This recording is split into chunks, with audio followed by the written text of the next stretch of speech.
It's going to be in the hands of our members to vote, and if they choose to turn down that piece of it, then they would not get the job security language. Whether we would see layoffs, I would hope not. Layoffs aren't going to help anybody or anything, but we'll deal with that. Anybody estimating on when this whole process will be complete? Well, we're looking at several weeks still, Diane. At this point, the end of June, beginning of July? I think we're looking at middle of June at the soonest before we would start to see votes taking place. The tentative agreement on the health care and retirement security language is being drafted, but again, the individual unit contracts must follow. The governor's budget chief, his chief negotiator, his chief political advisor all acknowledged last week that some of those initial deadlines were going to be difficult to meet. And I think that's a recognition on the part of the administration that getting it right is more important, and we appreciate that. Having said that, we understand that we've got a July 1st deadline for a new fiscal budget, right. So we're working hard to have this resolved by then. Okay, well, thank you so much for joining us, Larry Dorman and Matt O'Connor. Appreciate it. We'll check back with you as things move along. Meanwhile, a few other things that have been of concern to people here. Even if there is the ratification of a concessions agreement between the state employee unions and the Malloy administration, $400 million in spending cuts still will be needed to balance the budget. The mayor and the first selectman are hoping that those cuts won't be in state aid, which they rely on to run their cities and towns. Earlier this year, as Governor Malloy began to prepare his budget proposal, he spoke to members of the Connecticut Council of Small Towns, or COST. What we're in the process of doing right now, and I had hours of meetings each day devoted to developing this budget, is to figure out where we can spend our money, what's reasonable, where do the resources come from, what's an equitable distribution, what do we need to get done. And by the way, every step of the way, I am concentrating on how do I avoid hurting communities? How do I avoid hurting municipal governments and boards of education? And by the way, that's not an easy job, because as you know, the prior administration cut ECS formula by 15% and then covered over it with ARA, because that was an acceptable thing to do under the old way of doing business in Connecticut. And so I'm not only looking at a $3.4, $3.5, $3.6 billion deficit. I've got that ECS problem hanging out there. So I think part of what we have to do on a long-term basis is to start looking at broadening the tax base in the state of Connecticut, not to open the floodgates to unlimited expenditures, because that would be the wrong thing to do.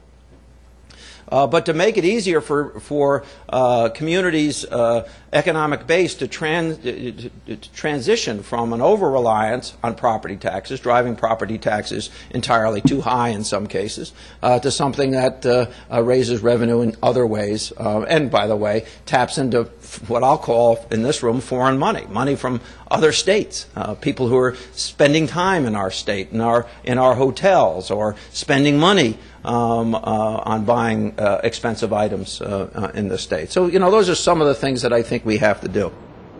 Well, to talk a little bit more about that are Bart Russell, the Executive Director of the Connecticut Council of Small Towns, known as COST, and James Finley, the Executive Director of the Connecticut Conference of Municipalities. And Jim, I should mention that your conference does represent all sizes of municipalities, but I've asked you specifically here to kind of give us a perspective from big towns and from cities today. Bart, we just saw the governor at your annual meeting of COST. He seemed to be saying pretty strongly that he didn't want to hurt you, but I keep hearing from leaders of small and large towns that they're worried about municipal aid.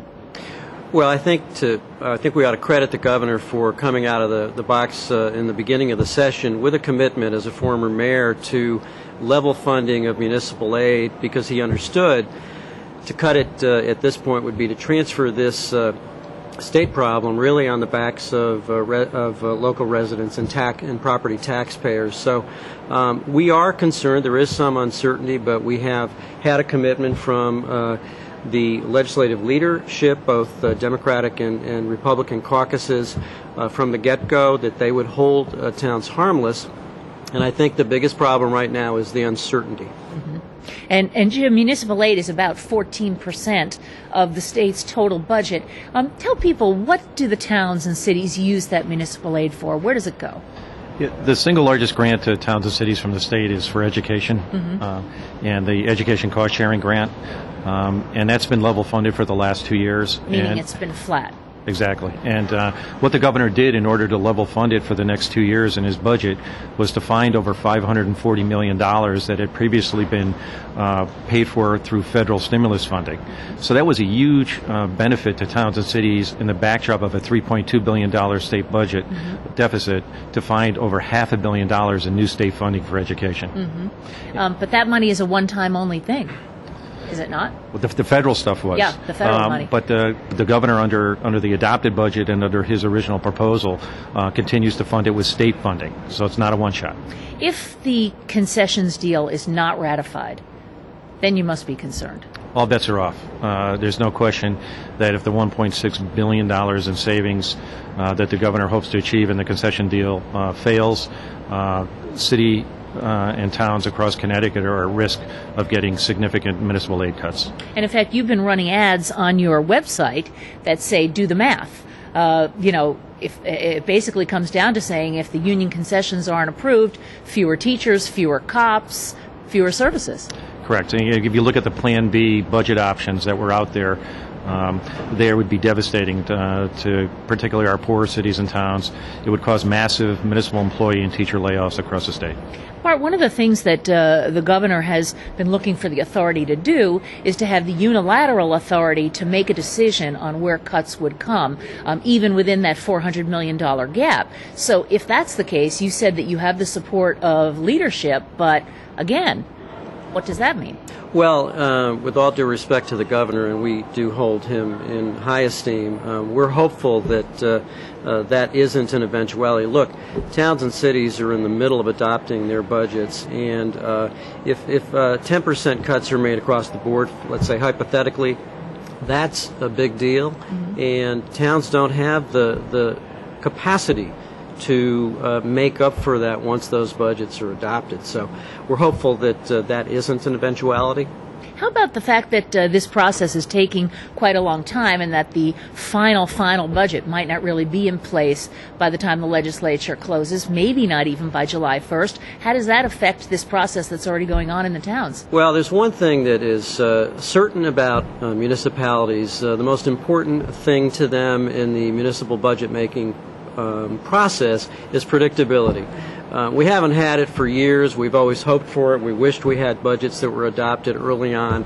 But I guess the message is we would encourage everybody to try to get this deal done as soon as possible, certainly before the end of the fiscal year, because otherwise it would be very problematic.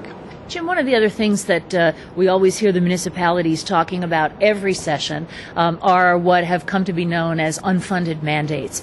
Is there any relief coming this year on any of those? So far, none of any significance, and that's very disappointing, particularly with the financial circumstances facing the state and local governments. If there was ever a time we thought that the legislature would be amenable to dealing with some of the costly unfunded mandates, we thought it would be this year. Again, we're going to use the amendment process to try to resuscitate some of the proposals that failed in committee, try to bring the prevailing wage thresholds up to where they should be, to deal with the cost of legal notices in print newspapers. Not that we have any grudge against print newspapers, but the fact of the matter is it's very costly. We'd like to find some compromise between still doing that type of advertisement, but then allowing towns to use their websites in order to get the word out. Bart, would you explain that issue about the prevailing wage? Exactly what does that term mean, and how does it affect the towns? Well, if a municipality receives state aid to fund a local infrastructure project, it's got to meet what are called prevailing wage thresholds. Our folks think that you can go out to the marketplace and put projects out to bid and get them done effectively and efficiently without paying what we think are, in many cases, inflated rates to get projects done. We're not opposed to prevailing wage rates across the board, but we do think there ought to be some flexibility.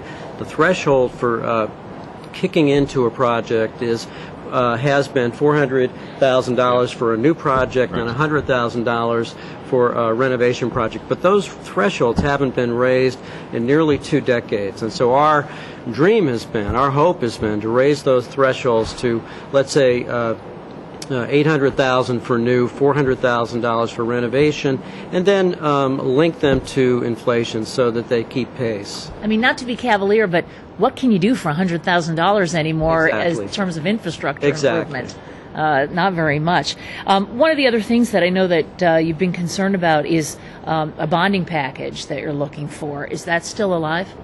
Well, it's certainly yet to be decided, and we're hopeful that the bond package will be approved again before the session ends. But we have a number of important municipal aid programs that are at the effect of their decisions on the bond package, and we're just lobbying to make sure that that gets done. Jim, I'm going to give you the final word.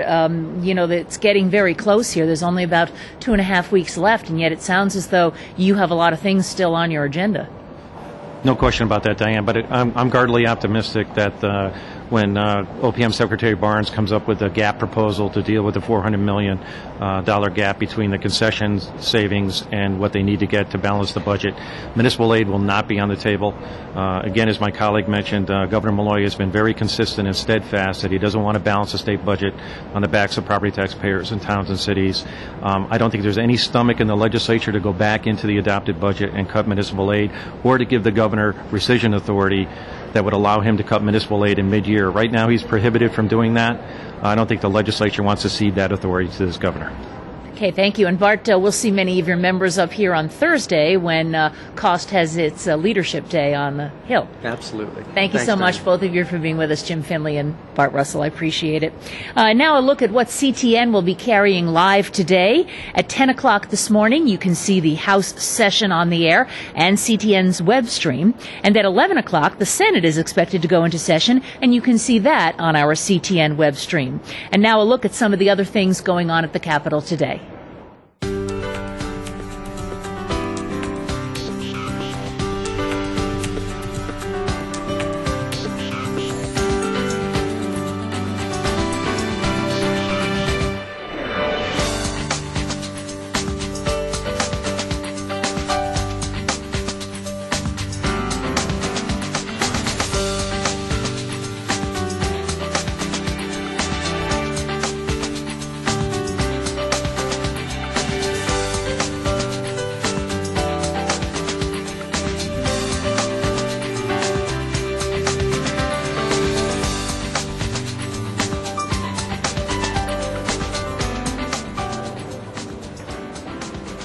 And for a more complete review of this week's actions at the Capitol, tune in for Capitol Report Week in Review, which premieres on Friday evening at 7 o'clock and airs throughout the weekend. You can check our website for the exact times the show will air.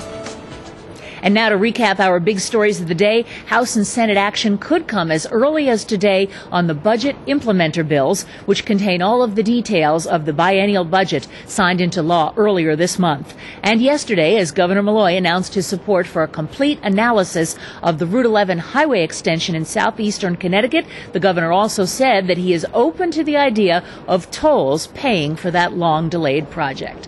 I want to thank you for joining us this morning on Capitol Report Morning Update. Tomorrow we'll talk to George Jepson, the man who has taken over the office long dominated by Dick Blumenthal, the Attorney General's office. How is he reshaping that job? We'll talk to him tomorrow about that at 9 o'clock right here.